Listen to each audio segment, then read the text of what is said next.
Astronomie, astrophysique, cosmologie, astroparticules. Ça se passe là-haut, par Eric Simon. Comme vous le savez, sur Ça se passe là-haut, on ne parle que d'articles scientifiques qui ont été publiés dans des revues à comité de lecture. Donc d'articles vérifiés et validés par d'autres chercheurs experts du domaine. En juin dernier est paru un préprint sur Archive de la collaboration Xenon 1T, dont j'attends avec impatience la publication dans un journal pour pouvoir en parler. Ce papier serait très intéressant car il montrerait un excès de signal à basse énergie dans le signal détecté par le grand détecteur de matière noire. Or, il se trouve que, avant même que cet article soit publié sérieusement, entre guillemets, une des hypothèses émises dans le préprint, il y en a plusieurs, celle d'une interaction d'action solaire vient d'être violemment retoquée dans un article publié, lui en bonne et due forme, par des chercheurs italiens dans la prestigieuse Physical Review Letters, dont je vais donc longuement vous parler, à défaut de l'autre. Xenon 1T est une expérience initialement conçue pour détecter des particules massives interagissant faiblement, des WIMPs, via les collisions qu'elles pourraient produire avec les atomes de xénon et les électrons du gros détecteur de près d'1 tonne, d'où son nom. Mais Xenon 1T peut aussi détecter n'importe quelle interaction qui produit des collisions avec les noyaux d'atomes et les électrons. On parle de recul de noyaux ou d'électrons.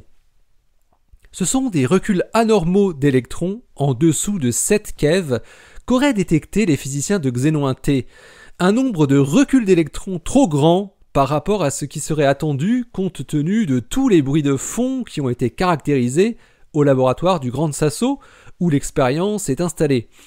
Dans ce préprint, dont je ne détaille pas le contenu, donc, il faut juste savoir qu'une des hypothèses proposées pour expliquer l'excès de recul d'électrons qui serait observé fait intervenir une interaction de particules de matière noire qu'on appelle non pas des WIMPs, mais des actions, et qui proviendraient du Soleil. Les chercheurs sont néanmoins prudents et avertissent que cette hypothèse est tout de même soumise à de fortes contraintes sur la physique stellaire. Alors c'est avec ce point de départ que Luca Di Luzio, de DESY en Allemagne, le Deutsches Elektronensynchrotron à Hambourg, et ses collaborateurs italiens ont cherché à voir jusqu'où allaient ces contraintes et parviennent finalement à la conclusion que l'hypothèse des actions solaires est impossible.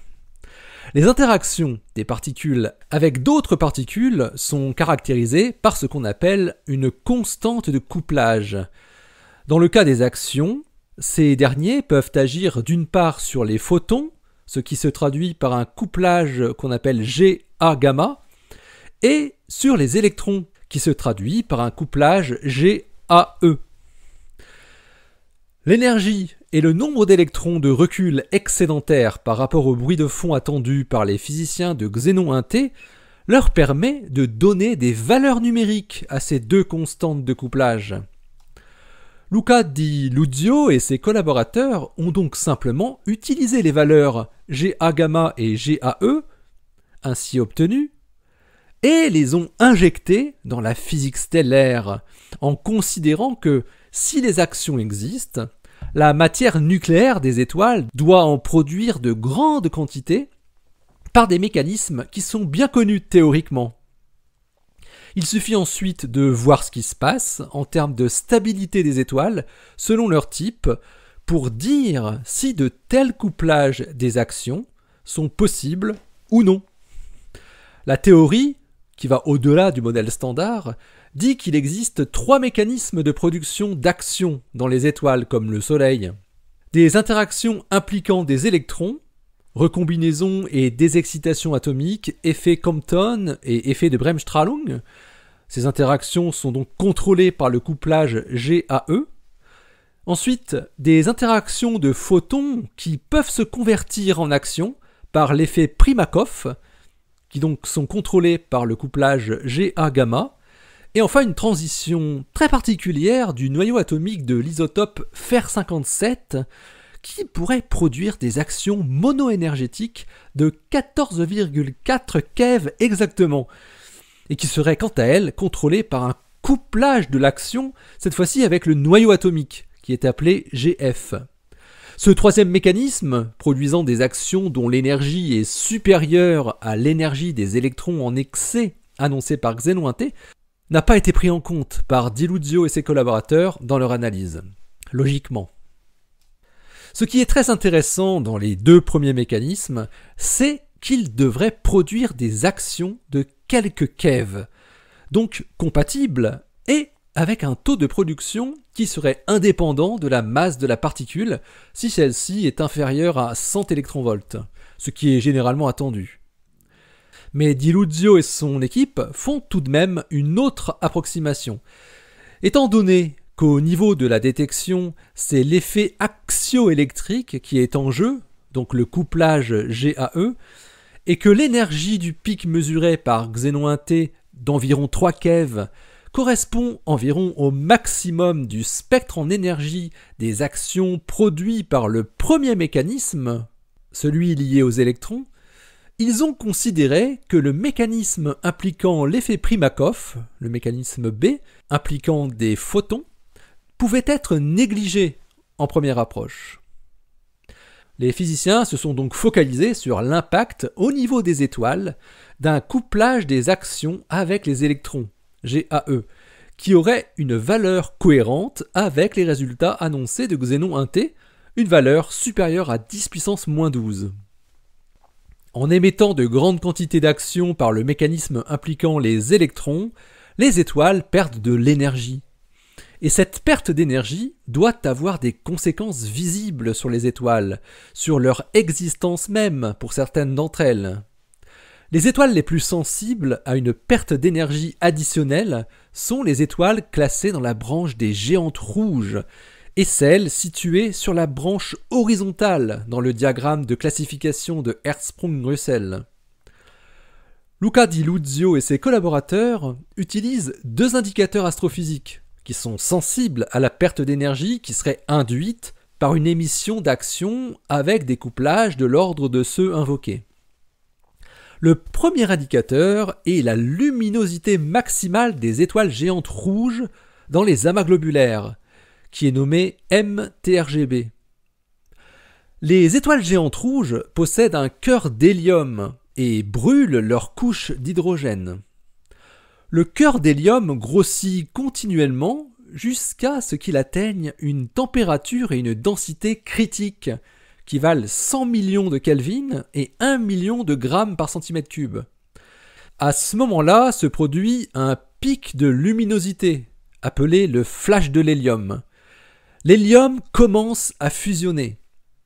C'est aussi à partir de ce moment-là que l'étoile se retrouve classée dans la branche horizontale dans le diagramme de classification et que sa luminosité ne cesse plus de diminuer. Si un mécanisme de perte d'énergie était présent, dû à une émission d'action par exemple, le point de départ de la fusion du cœur d'hélium serait retardé d'après les chercheurs. Le cœur de l'étoile grossirait davantage et l'étoile atteindrait finalement une luminosité plus forte à son maximum lors du flash de l'hélium. Les astrophysiciens peuvent ainsi relier directement la valeur de la luminosité maximale des géantes rouges à la valeur du couplage des actions avec des électrons, GAE. Le deuxième indicateur que les astrophysiciens italiens mettent sur la table est ce qu'on appelle le paramètre R. Après l'ignition de l'hélium, le cœur de la géante rouge s'étend et voit sa densité décroître d'un facteur de l'ordre de 100, la fusion de l'hélium se poursuivant. Le paramètre R est un ratio, c'est le rapport du nombre d'étoiles situées sur la branche horizontale dans le diagramme sur le nombre d'étoiles encore de type géante rouge au sein des amas globulaires. Ce ratio mesure directement la durée de la phase de combustion de l'hélium sur la branche horizontale. Cette durée est sensible à un refroidissement qui serait induit par une émission d'action par couplage avec les électrons, et ce, de manière directe et indirecte. Si le cœur d'hélium se refroidit, l'étoile s'autorégule en se contractant légèrement et la température du cœur augmente. Ce faisant, le taux de combustion de l'hélium augmente à son tour, ce qui finalement réduit la durée de cette phase dans la vie de l'étoile, avant qu'elle ne devienne une naine blanche. L'impact indirect, lui, sur la durée de combustion de l'hélium est lié au grossissement du cœur d'hélium dont on a parlé précédemment, avec le premier indicateur astrophysique. Si une étoile de la branche horizontale hérite d'un cœur d'hélium plus gros que ce qu'on pense, à cause d'un refroidissement induit par une perte d'énergie par une émission d'action, le taux de combustion de l'hélium doit être plus élevé pour contrebalancer la force de gravité plus élevée, ce qui finalement réduira aussi la durée de cette phase de combustion de l'hélium sur la branche horizontale du diagramme de Hertzsprung-Russell. Luca Di Luzio et ses collaborateurs parviennent ainsi à définir, là encore, une relation assez simple entre le paramètre R et, cette fois, les deux constantes de couplage des actions, GAE et GA-gamma. C'est ainsi armé de deux indicateurs robustes liés aux étoiles géantes rouges et aux étoiles en cours de fusion de l'hélium qu'ils peuvent estimer si les observations d'étoiles sont cohérentes avec les valeurs des constantes de couplage de l'action déduites des données de Xénon 1T. Et vous l'avez compris, ça ne colle pas du tout. Les valeurs de M, TRGB et de R, qui sont mesurées sur une grande population d'étoiles d'amas globulaires du grand nuage de Magellan, valent respectivement moins 4,047 plus ou moins 0,045 en magnitude et 1,39 plus ou moins 0,03 pour R. Et en appliquant les relations impliquant les constantes de couplage de Xénon 1T, ces valeurs vaudraient au maximum moins 4,92 pour la première et 0,83 pour la seconde, au maximum. Pour ces deux résultats, la tension qui reflète l'écart entre observation et calcul a une signifiance statistique de plus de 19 sigma. L'hypothèse avancée, certes avec des grosses pincettes, en juin dans le préprint de la collaboration Xénon 1T, que j'espère quand même bien vous présenter un jour, se retrouve donc mort-né avant même d'avoir fini d'être étudié par des referees.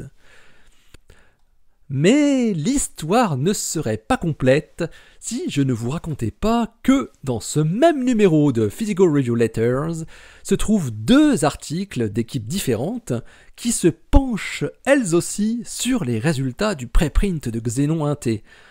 Mais pour dire qu'ils auraient pu minimiser l'amplitude de l'effet dit Primakov inverse, où les actions produisent des photons lorsqu'ils diffusent sur les noyaux atomiques de Xénon.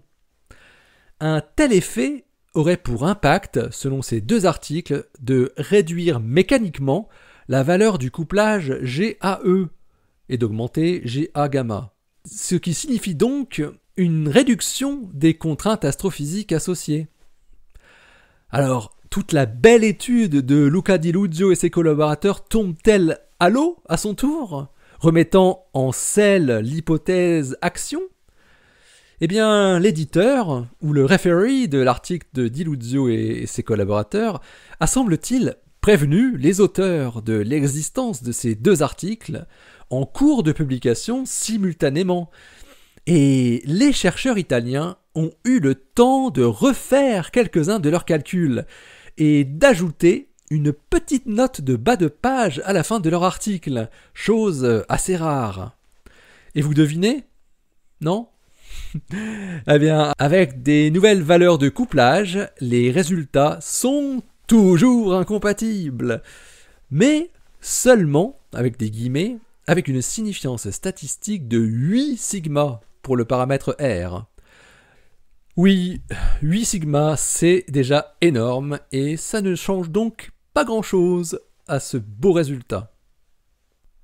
L'article de Luca Di Luzio, Marco Fedele, Maurizio Gianotti, Federico Messia et Enrico Nardi est paru dans Physical Review Letters, le numéro 125 daté du 24 septembre 2020. Et il porte le titre Solar Actions Cannot Explain the Xenon 1T-XS. Tout simplement. Allez, d'ici la prochaine, portez-vous bien, restez bien les yeux vers le ciel et les pieds sur terre. Allez, salut!